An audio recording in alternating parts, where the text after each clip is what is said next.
Hello, my name's Bill Mew, and I'm joined today by Jakub Lewandowski, the Legal Director and Global Data Governance Officer at Commvault, and Thomas Bryant, Director of Product Marketing at Commvault.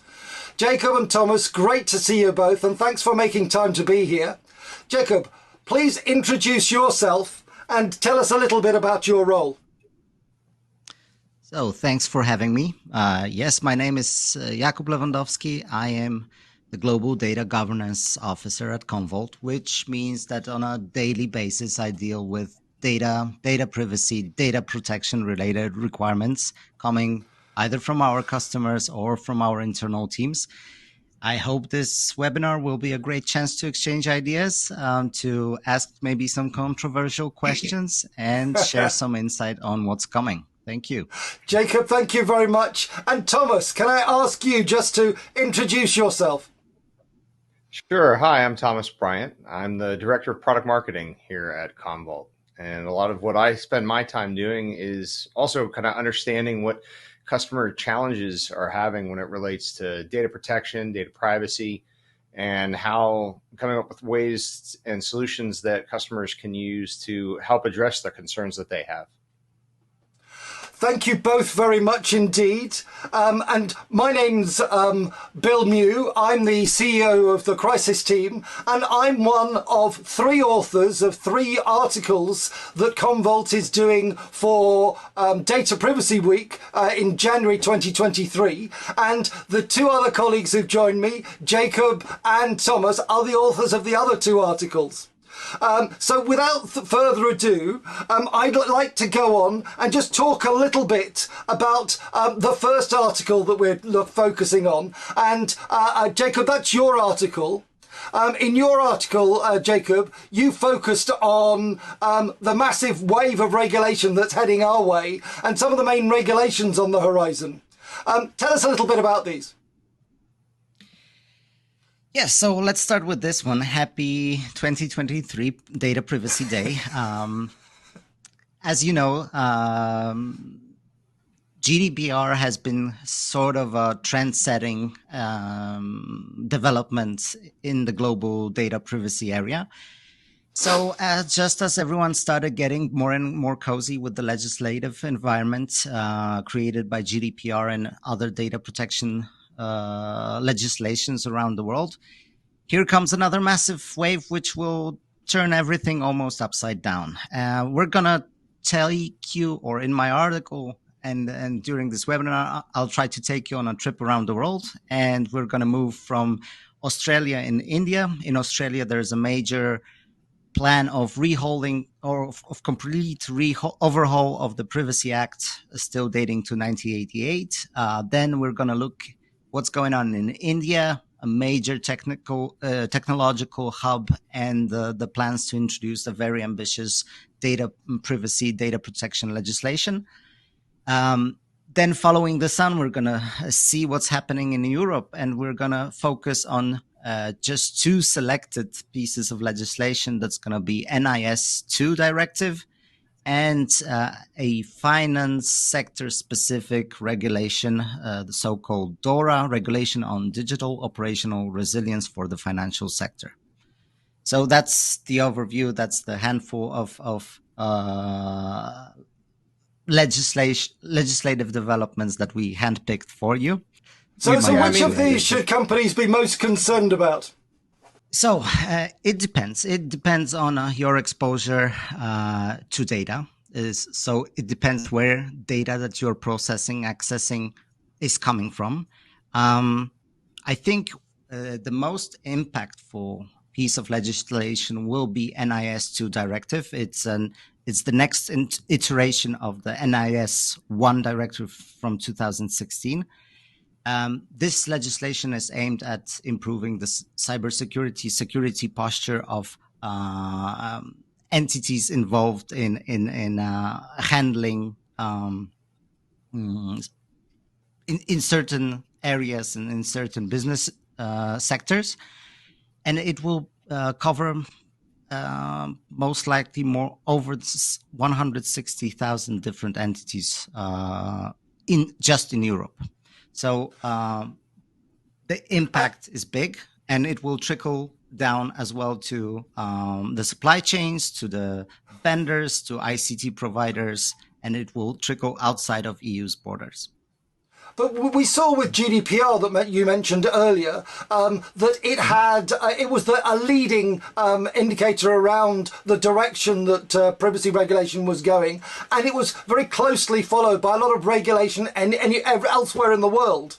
And although there isn't much harmonization, you can look at the regulations in California and elsewhere, and you can see that they have somewhat close analogies with GDPR. Many have lent and leveraged GDPR as the sort of gold standard.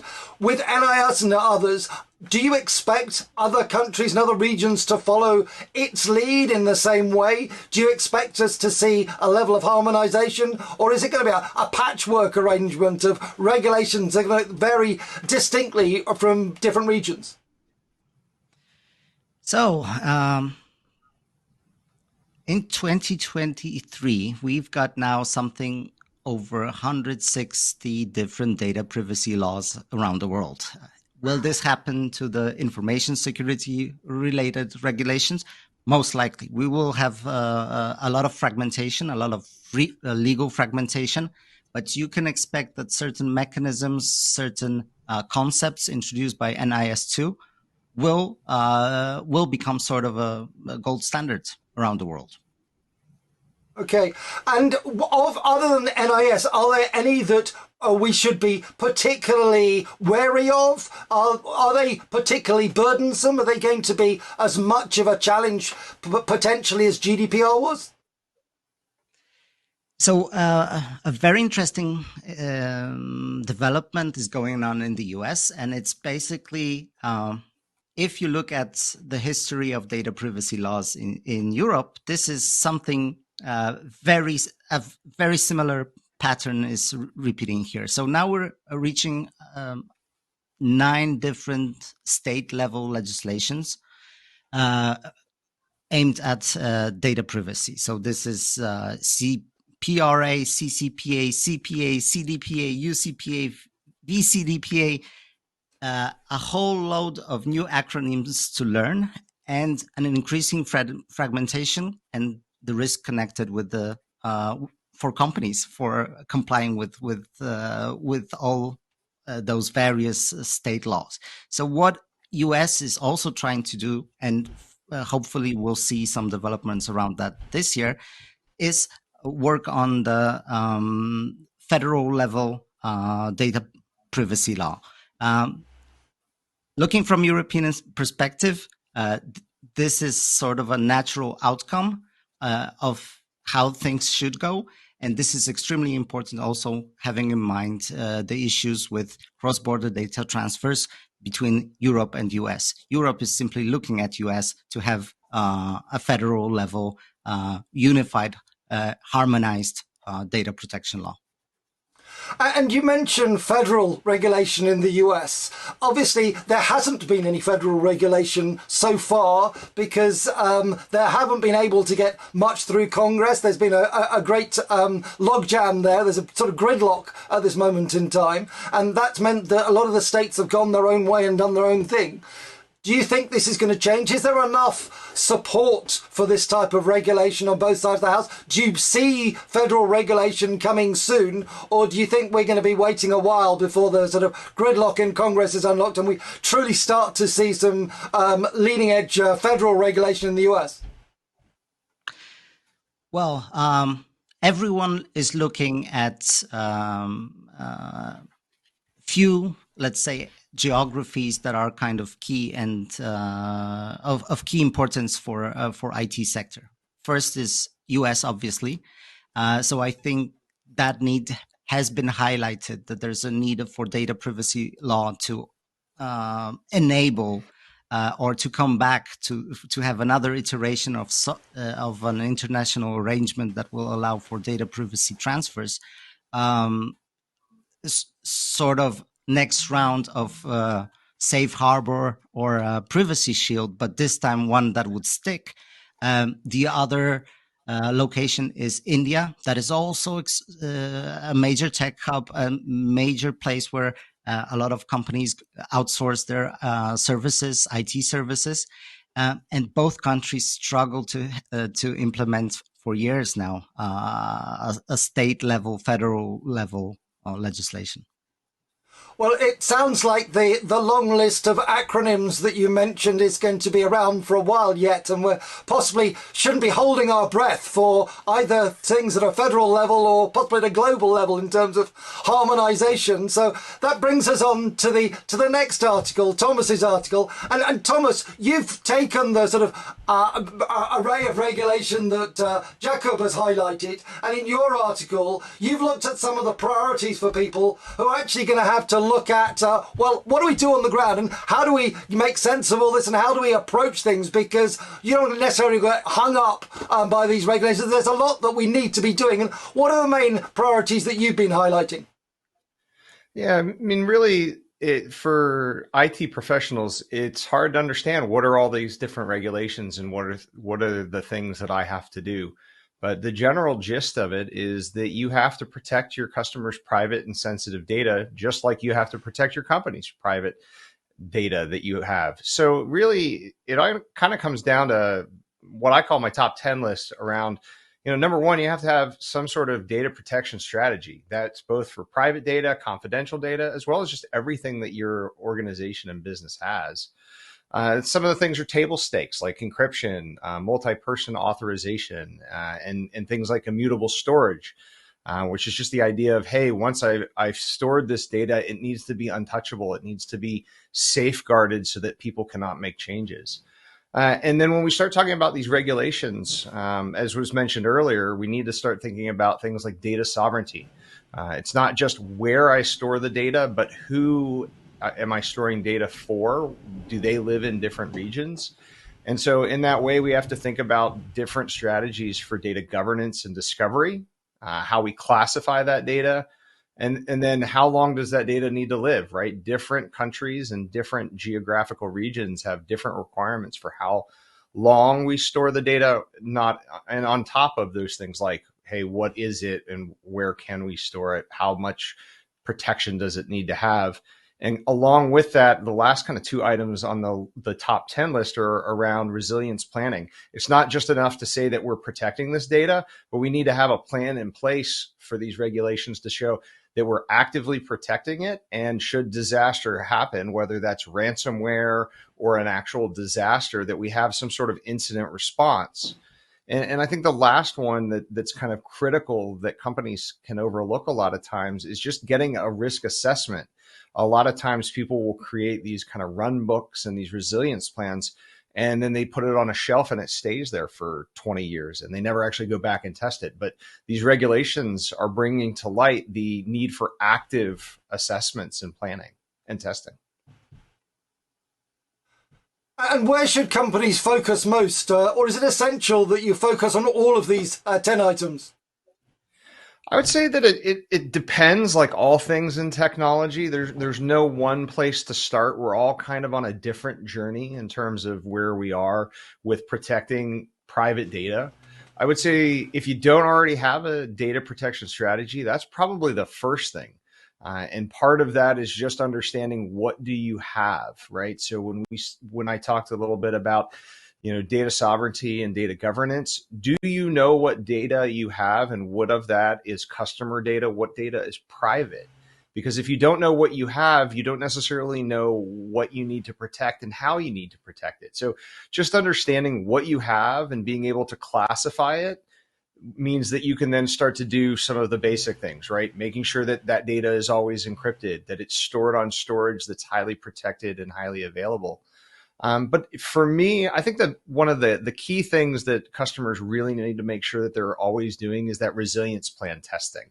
It's not enough to just say that we've got a plan, but it's really trying to build that muscle memory for these organizations to say, hey, are we constantly protecting that data? Are we being very rigorous in making sure that our customers' private data and our own company data that may be sensitive is protected?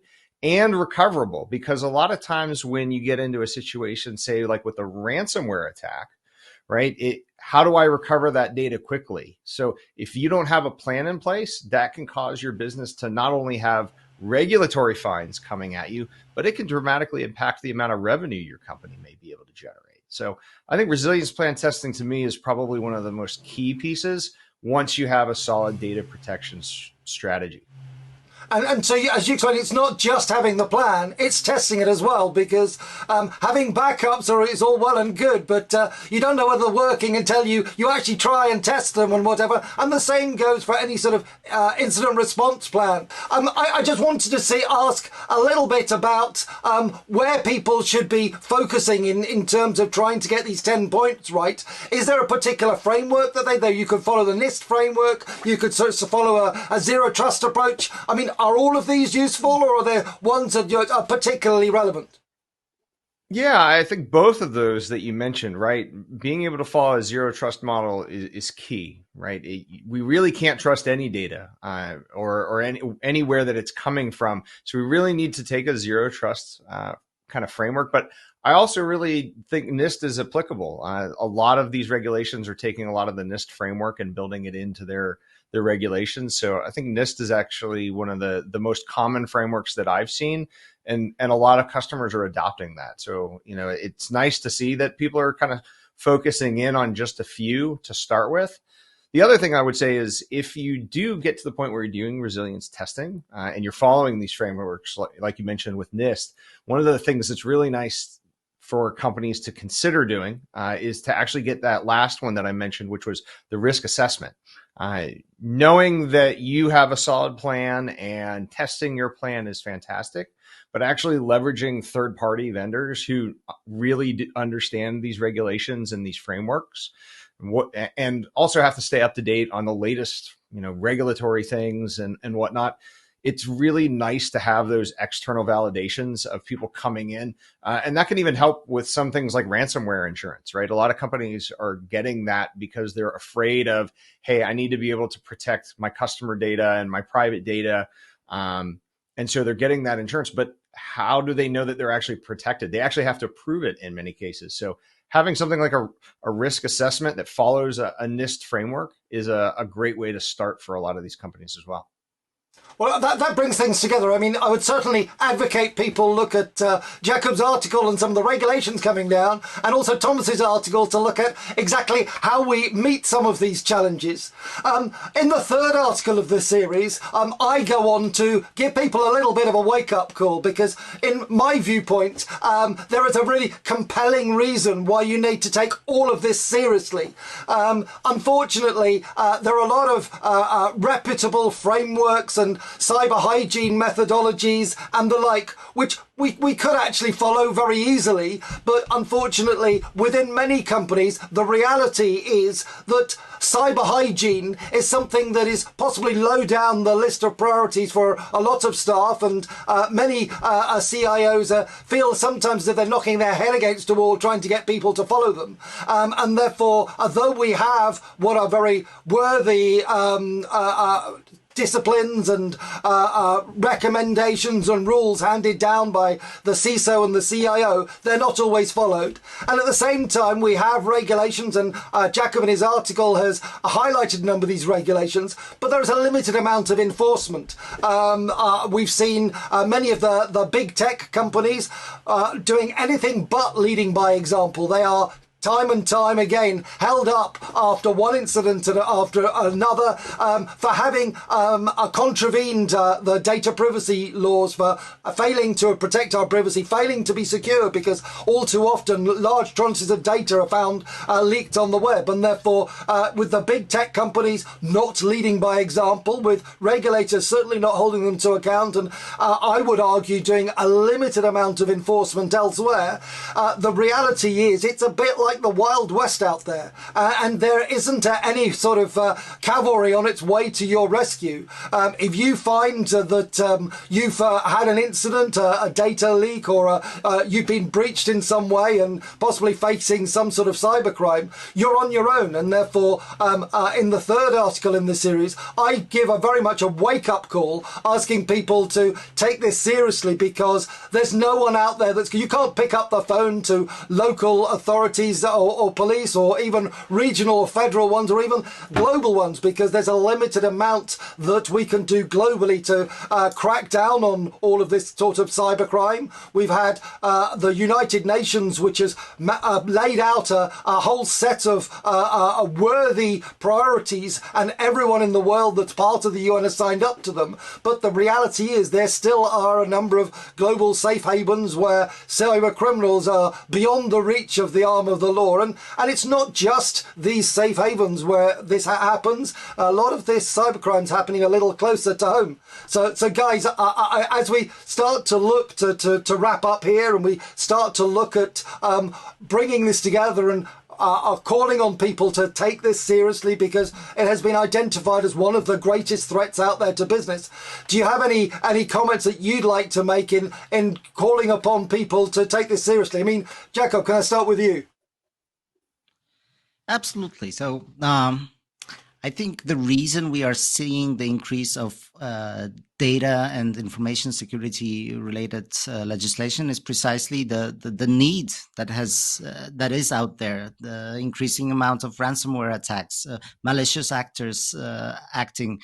In your article, Bill, you've taken quite a swing at some of the regulatory authorities and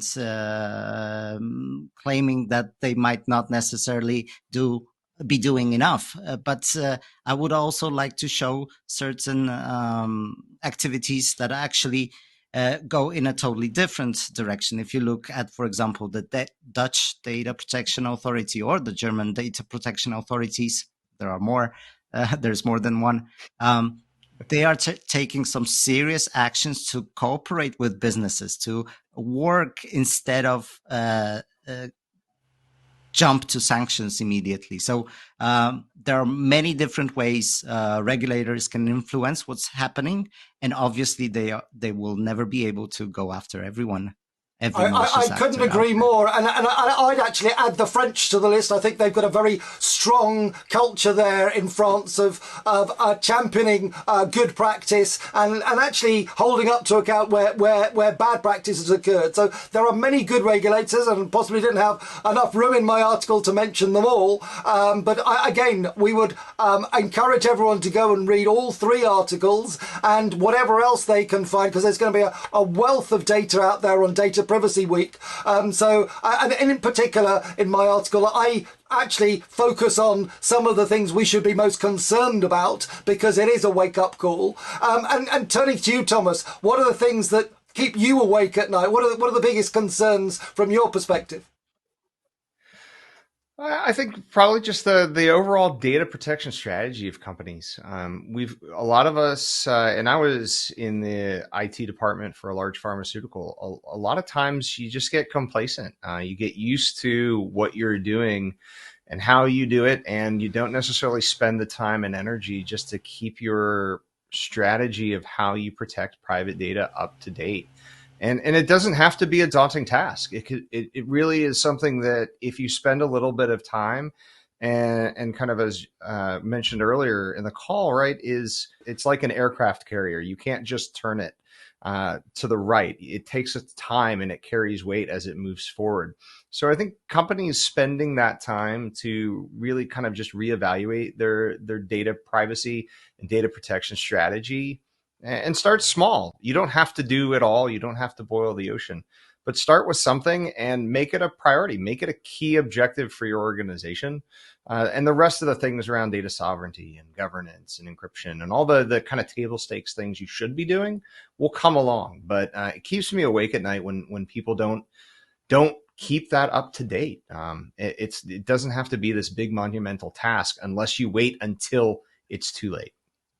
Well, some great advice there about actually starting with the basics and taking it one step at a time. And I would advocate, and we're sharing links with all three of the articles, I would advocate the fact that it's well worth starting by reading these articles and whatever information is available elsewhere on Data Privacy Week. It just leaves us to say thank you to my fellow authors here of the articles that we're sharing with you, and also thank the audience for joining us, and we wish them a very interesting and educational Data Privacy Week, and hope that they remain safe for the rest of the year and beyond. Guys, Jakub, Thomas, thank you very much, and thank you all. Thank you.